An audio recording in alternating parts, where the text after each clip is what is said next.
here is another old fan. Let's take a look at the informations. This is a Bursted fan. It's a 40 watts, 105 to 120 volts, 60 cycles, AC only.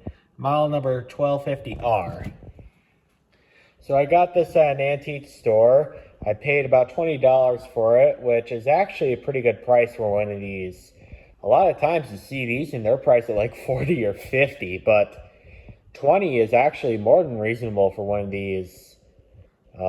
These actually aren't worth much money, to be honest. Actually, a lot of people just put these on prices just because they're old, but in all honesty, when these were brand new in store, these would have been the equivalent of like a Comfort Zone clip fan of today. These were really cheap and for the time, very poorly built product. And these really weren't intended to last all that long. However, the kind of comical part is that they did. And these are actually still not uncommon after all these years, because stuff built back then, even the cheap stuff, just plain worked, and it lasted for however old this fan is.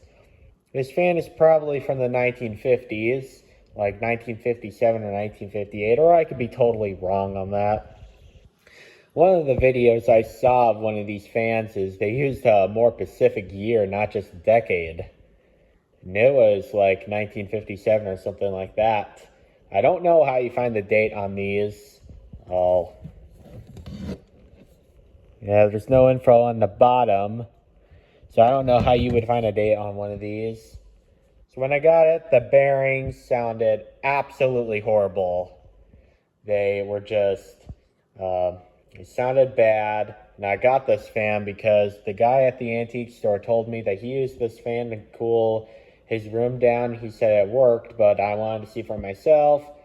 And I mean, the fan still turned and everything. The motor worked, but it was not usable in that condition. It was very loud.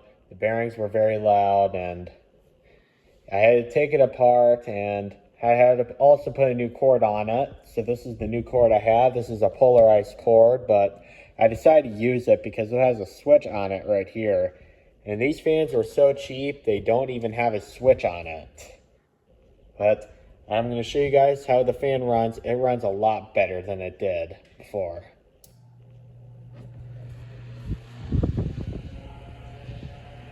And these fans were also, the blades were very low pitch, that they had to make noise to make them move air. But I tend to like the noise that these make. Really calming, gives it that nice vintage vibe of a fan.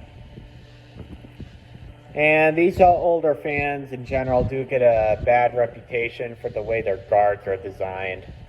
Which, I mean, I kind of would have to agree. Yes, you could get hurt with one of these if you're not careful, but you just gotta use caution, that's all. And just don't make sure that no little kids are around, because little children are curious. I'll shut this off now and you can see the spin down time. And if you're wondering where that cord came from, it came off of one of the lights in our kitchen. The under the cabinet lights that have gone bad, and we have new ones on. So I saved the cord out of that because I figured that I'd be able to use it in the future, and I did. A lot of people wonder why I'm afraid of throwing stuff away, because half the time I end up using it. I may not use it in a year or 2 or even 4, but sometime I might use it in the future. That's why I always say, if you find some things usable, don't throw them out, because you might use them again if you're mechanically inclined like me. Alright, well, that's a wrap for this video. I hope you enjoyed, and thank you for watching.